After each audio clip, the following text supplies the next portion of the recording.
Hello young people and welcome back to our social media channels.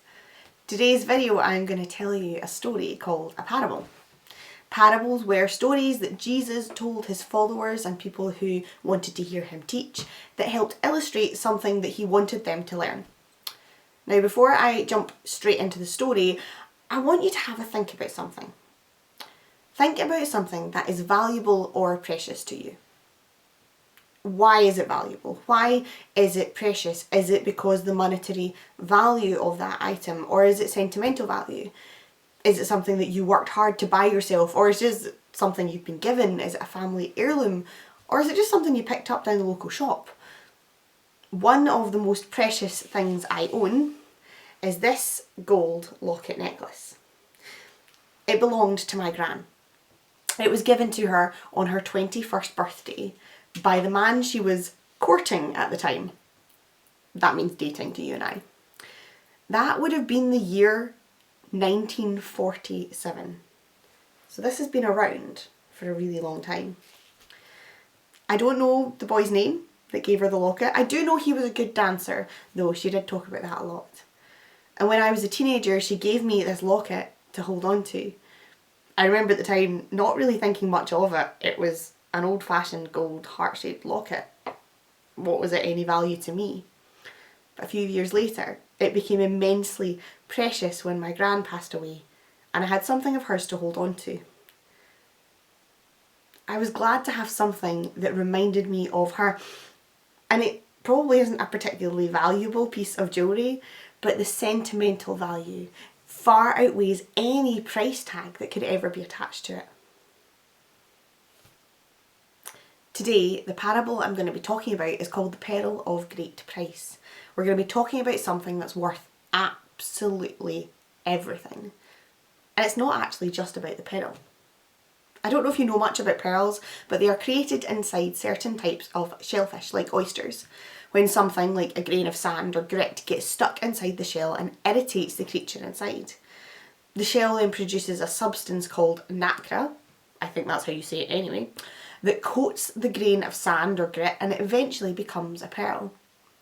Natural pearls actually almost disappeared entirely in the 1800s due to over-harvesting, which meant they have remained very, very rare and valuable since then. Have you ever seen anything that you suddenly decided you really, really wanted and then had to save up to afford to buy that certain thing? What are you willing to do to make the money to get that item that you so desperately need or want? I've got a friend, and her son, whenever he sees something or wants something new, she encourages him to have a clear out of his old stuff. So he will take old toys and books and games that he no longer uses or plays with, and they'll sell those things to make the money to buy the new toy or action figure or Lego set or whatever it is that he's decided he's wanted. One day when Jesus was teaching his followers, he was telling them about the kingdom of heaven. And he says to his followers this particular story.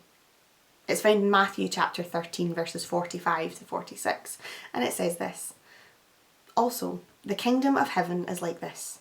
A man is looking at fine pearls. And when he finds one that is unusually fine, he goes, sells everything that he has, so that he can buy that pearl." Lots of people view this parable as a tale of human beings giving up everything to be part of God's kingdom, of how God's kingdom is worth more than we could ever own or afford, or how it's worth giving up everything for. Now that's absolutely true. Being part of God's kingdom is worth everything.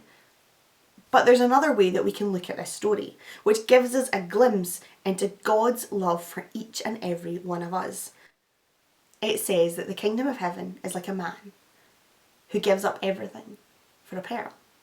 He sells everything he has just so that he can own that single gem.